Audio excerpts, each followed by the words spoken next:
man, do I love this film. Available now, today, 4K Ultra HD and Blu-ray, as well as on digital. I cannot believe this film was 1987. So 33 years ago is when Full Metal Jacket first hit theaters, and Stanley Kubrick, one of his finest films, and did an amazing job in this and so many other great TV and film that I've enjoyed him in. Pleased to have to talk about Full Metal Jacket and more, Matthew Modine. How are you, Matthew? I'm doing very well, thank you, Rich. Oh, thanks for coming. I'm gonna have to get you a Matthew Modine mug there for your collection. Okay, what is on the Matthew Modine mug? What is on the mug here that I could put on my desk? Well, I don't actually have a Matthew Modine mug. So I didn't mean to call you out. I mean, okay.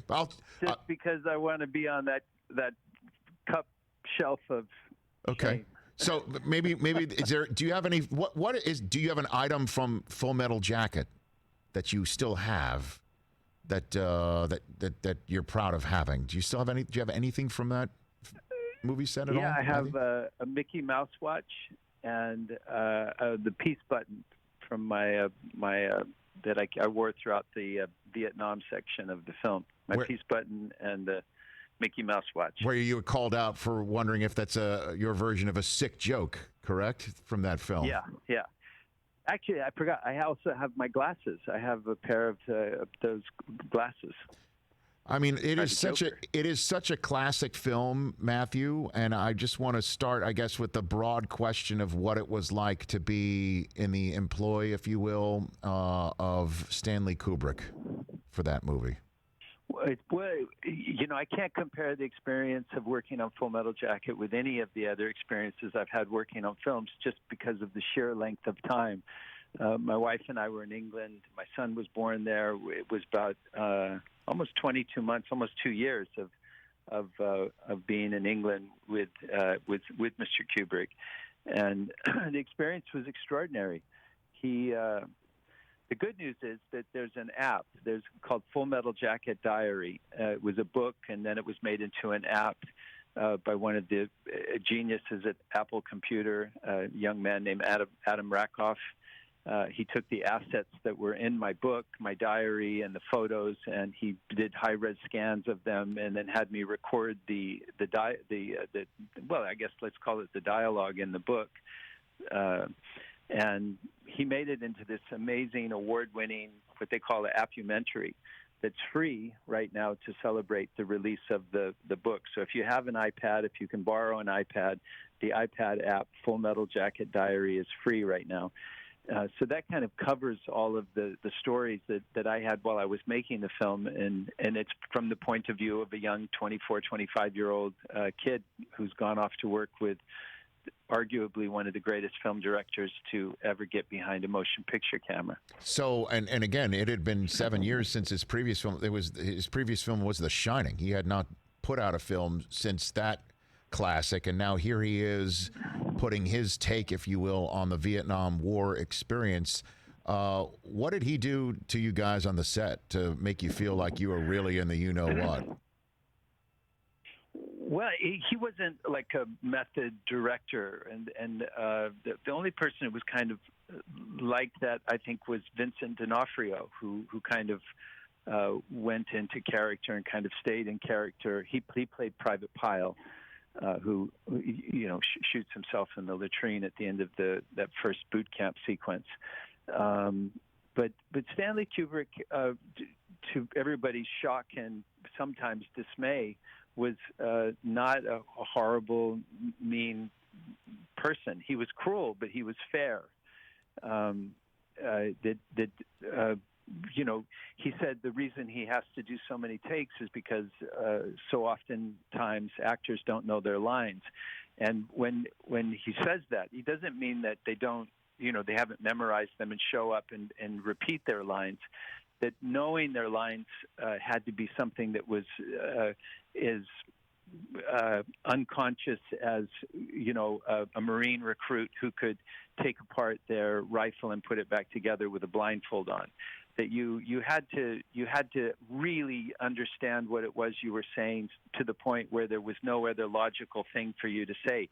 Even Lee Ermey, who played the drill instructor, had to work on memorizing lines that he had contributed to the script. That these were things that he said that were written down and put into the script, but then he had to memorize them as an actor would, to be able to repeat them over and over and from different angles. That a real drill instructor doesn't do that. Which Lee Ermey was a real drill instructor, and so he had to go through the processes of being able to repeat those lines and repeat a performance multiple times with what they call continuity. That if he reaches up and scratches his head in a scene, and they change the camera angle, you have to reach up and scratch your head in the same fashion, so that you can edit the movie together with continuity.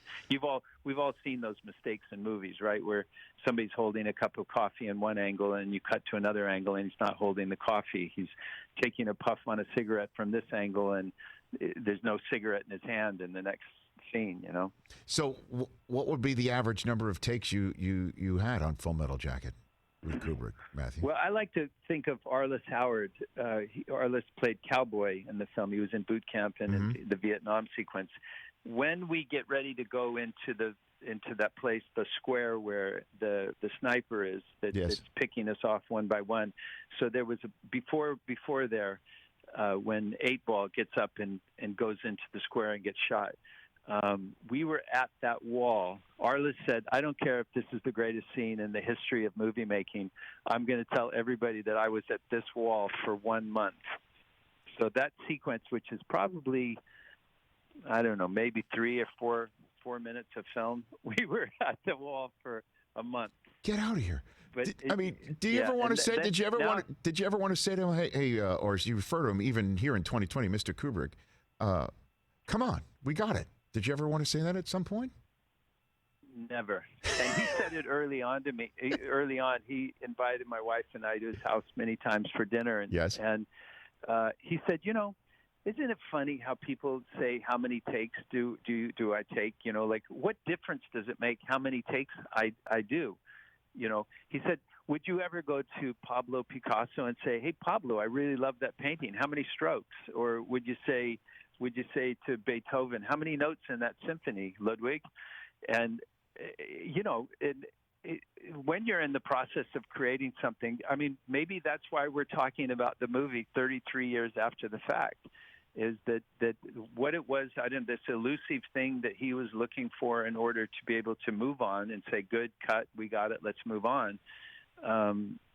That elusive thing, I don't know what it was. I can't tell you why we did that many takes, but I know that I've done, I guess, almost 100 projects now, and this is the only one I'm talking about 33 years after the fact. Well, it's because my social media Grand Maester, as he likes to call TJ Jefferson, hasn't asked you his Vision Quest question yet, Matthew. He wants to talk about Vision Quest with you, but for the moment, I still have control of the microphone. Yeah. So I do have just a couple more questions left with you about this. We'll turn a little bit to sports with you, Matthew Modine, here on the Rich Eisen Show. So our Lee Ermey was a real drill sergeant. Was he originally slated, like this was his gig from the get-go, or did he was kind of on the show as the film as a consultant, and he just grew into the role? How did that happen with him? Yeah, so it was another actor was playing the part, Tim Colcheri, and Tim is the guy who's in the helicopter shooting women and children. When I say, get some, he's screaming. Children? Right. Yeah, get some. Right. So that was Tim Colcheri. He was hired for the role, and we shot Vietnam and then boot camp. We shot the movie back to front. And Lee was the technical advisor on the movie. He was advising. He was a Vietnam veteran, and he was teaching, making sure that people were using their rifles correctly, and strategic movements. How a platoon of soldiers would come into that square, to move appropriately, and so he was our technical advisor. And there were a lot of recruits because as we were finishing up Vietnam and getting ready to start the boot camp sequence of the film, all of those other actors that are in the background of the scenes had to be handpicked and chosen. So they would come in to audition, and Lee Ermey would audition them. And when Stanley looked at the videotape with Lee Ermey, saying things, "You're the kind of guy that suck a," Yes. I don't think I can repeat. That is correct. Stuff on that is correct. Yeah. You could suck a golf ball through a garden hose. We could say that one. Yes, indeed. So all of that colorful stuff that Lee said, Stanley started looking at the videotapes and going, my God, this guy is the real deal. That he doesn't have to act. He just has to react to what's happening in the movie. And so Lee became our drill instructor, and Tim Colcheri, bless him, he's a terrific actor, was fired. And then Stanley felt bad and said, "Hey, how about I bring you back and you play the door gunner," which is he still gets to participate in this film, but it was devastating for Tim. I bet. Very devastating. I bet. But I mean, Lee Ermey was nominated for a Golden Globe. I don't know how he didn't get a nomination for an Oscar, and he was that good, that believable, and those scenes. Was that the best shape you ever were in your life? I imagine, Matthew. No, Vision Quest. No kidding. Quest. That was Vision Quest is I had to go probably 5 weeks before we began filming because I didn't know how to wrestle. I went out for the wrestling team my sophomore year in high school, and I said, "You got to be crazy to do this sport." That was the hardest thing I'd ever done in my life. And what you realize when anybody who's participated in that, probably boxing, is that who you're wrestling against is yourself. How much are you willing to endure? How much pain are you willing to endure? How much can you learn to be able to outsmart your opponent? But it's really an extraordinary sport because probably MMA is the same thing, that you just learn so much about who you are and what you're able to endure. And so I went, about 5 weeks before, and we wrestled once a day. Then I weight trained, and then running and lifting weights. Because look what the guy that I was wrestling probably in real life weighed about 30 pounds more than me. I mean, that guy was a beast. And so I was the whole movie where I'm supposed to be losing weight, I was actually trying to put on muscle weight all the time while I was making the film. Never thought in a million years that you'd be in better shape, Vision Quest, than the boot camp scenes in Full Metal Jacket. But there you go, Matthew Modine here. And in terms of boot camp, and you mentioned just words like how much pain are you willing to endure? Those are questions I ask myself. You're going to talk about Jim Dolan now, and the Knicks. You're a smart man. You're a smart man. It's definitely questions I ask myself as a Knicks fan, growing up born in Brooklyn, raised in Staten Island. Matthew, how much pain are you willing to endure, Matthew? How much pain? Isn't it weird because there's been so many moves that you thought, well, this is good. We got Carmelo. We got Stoudemire. We got Larry Johnson. I mean, Phil Jackson. Phil Jackson. They get Phil Jackson to run the team. Yeah. How did that happen? How is it that we made so many good moves that went so wrong? What happened? I mean, it is baffling that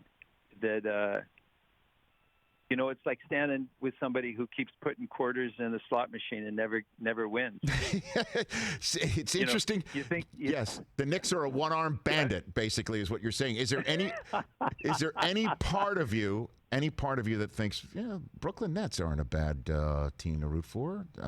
Durant and Kyrie. I can't do it. No, I can't. I can't do it. Why? I got Kyrie and Durant and Steve Nash as a coach. I mean, a beautiful facility in Brooklyn. You can get to it easily, Matthew. No. You're not even thinking of that, huh? No, that the Boston fans that had to suffer for so many years, or worse, the Chicago fans that with the GOAT. That it just makes it that much sweeter. I was listening to sports radio yesterday, and they were talking about Dirk Nowitzki, that he could have gone to so many teams and won a ring so much earlier, but the fact that he suffered through those years where they almost were always there, and then to finally win it, it makes it that much sweeter. So, sticking with the Knicks and hoping, that it'll just make it that much better when they do. It's like being a Mets fan right now. So basically, what you're saying, if I'm not mistaken, the Knicks are your team. There's no one else like it, and that one is yours. Essentially, you sound like you're talking about your rifle and Full Metal Jacket, and you won't give it up, right? So this is my team. There are many like it, but this one is mine. Right. Yeah. That's it. Yeah. That's right. Yeah. And then to use another phrase, like you're looking around, why would you make this move? None of you dumbasses knows. Basically, it's another sort of line from Full Metal Jacket trying to figure out what's going on with the Knicks, but you're still sticking with them. God bless you. Yeah. God bless you. I mean, all those years we suffered with Michael Jordan. I love him. I think I appreciate him. But when he came to the Garden, all I wanted to do was beat him. What was it? I assume you saw The Last Dance. That was for me as a Knick fan, reliving the Charles Smith moment, reliving when Jordan comes back and he's struggling and he gets to the Garden and he and Bill Wennington combined for 57 points. And oh my God, it was tough. It was tough to sit through that. Because the Knicks had it. Those were the teams, Matthew. That was it. Yeah, that was it. Then we got the Pat Riley years. And now he's got the Heat 2 games from the finals again without LeBron. Maybe to face LeBron. This could be it. Oh man. Well, look, I appreciate you calling in and commiserating with me best you can. This. What about you? You're not gonna go to the Brooklyn Nets. I'm done with them, Matthew. I didn't want to go in this direction because I don't want to get you in any trouble if you want to still go to the games. But when the minute Oakley got dragged out of the Garden, I was finished. I'm like, how can he sit there and watch Oakley dragged out of the Garden? How can he sit there and not stop it? How can he let him sit there a night in jail? Honestly, I was done. Yeah. It's just so difficult. But I grew up in Staten Island. Bernard King was my guy. And then when Bernard hurt his knee and the Knicks got Ewing because of it, I thought here comes the Bernard and Patrick era, and it just never materialized. But that was my team. That was my team. Yeah. I hate talking, but are you a Yankee fan too, or you're not? Yes, Yankees. Yeah. Okay. All right. So they went on a good streak. They got 10 wins, and now what is it? 2 or 3 losses in a row. Now they just lost last night to Toronto, and I think it's 2 in a row. They finally lost to the Red Sox this year, which is something Evan brought up to my Boston friend across the aisle from me here in our show studio. This season doesn't count. I know it doesn't count. It doesn't count. But no, I'm looking forward to the playoffs for sure. And hey, man, look, I guess I don't know what to say. Congratulations to somebody whose film is out again, but. That I will definitely get the iPad appumentary that you're talking about. I can't wait to see all of it. I can't wait to hear all your stories. And let's keep talking. Come back on the show whenever you want. If you want to vent, you say you listen to Sports Talk Radio, I'll have you on. Matthew from New York. I appreciate that. Thank you. You got it. Right back at you. That's Matthew Modine, at Matthew Modine on Twitter and Instagram. Hey, you watched all the way to the end. Thanks for that. Watch more right here.